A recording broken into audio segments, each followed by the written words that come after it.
The New Deal was a series of programs and projects instituted during the Great Depression by Franklin D. Roosevelt that aimed to restore prosperity to Americans.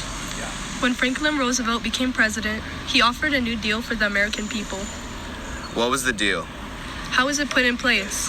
One of the primary reasons Roosevelt won the presidency in 1932 was because he promised to try and do something to end the economic crisis that the country was facing. As he entered the office, Roosevelt hoped to do three things. First, he hoped to provide relief to the poor and unemployed. Next, he wanted the economy to recover to its normal levels. Finally, he wished to reform the financial systems so that the economic depression would not happen again. Relief, recovery, and reform became known as the 3 R's. To accomplish these goals, Roosevelt implemented a series of government programs in between 1933 and 1939. Some of these programs were approved by Congress, while others he enforced through executive order. Collectively, these programs became known as the New Deal. The New Deal is frequently referred to in 2 different parts.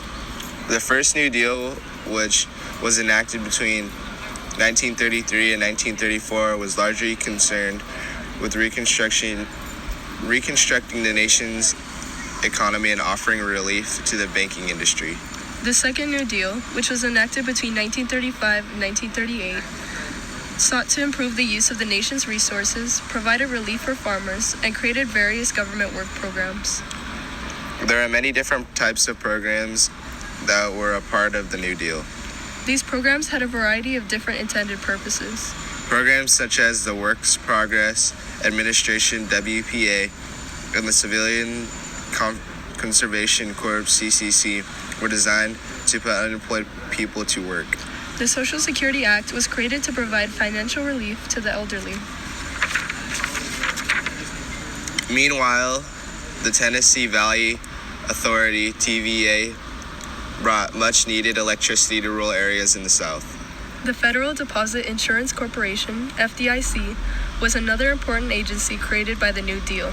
The FDIC guaranteed the safety of money in banks.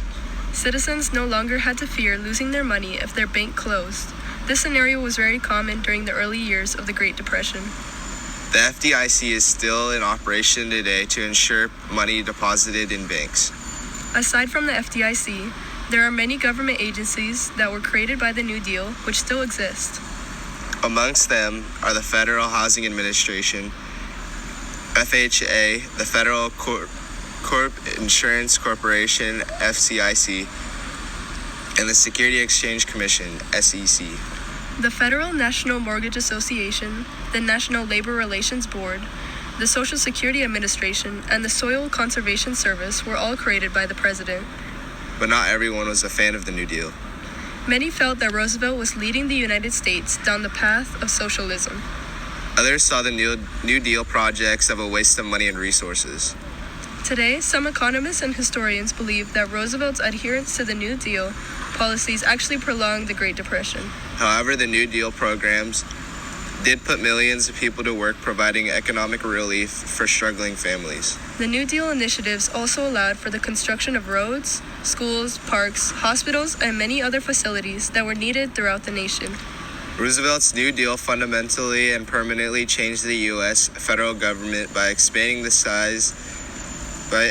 size and scope, especially its roles in the economy.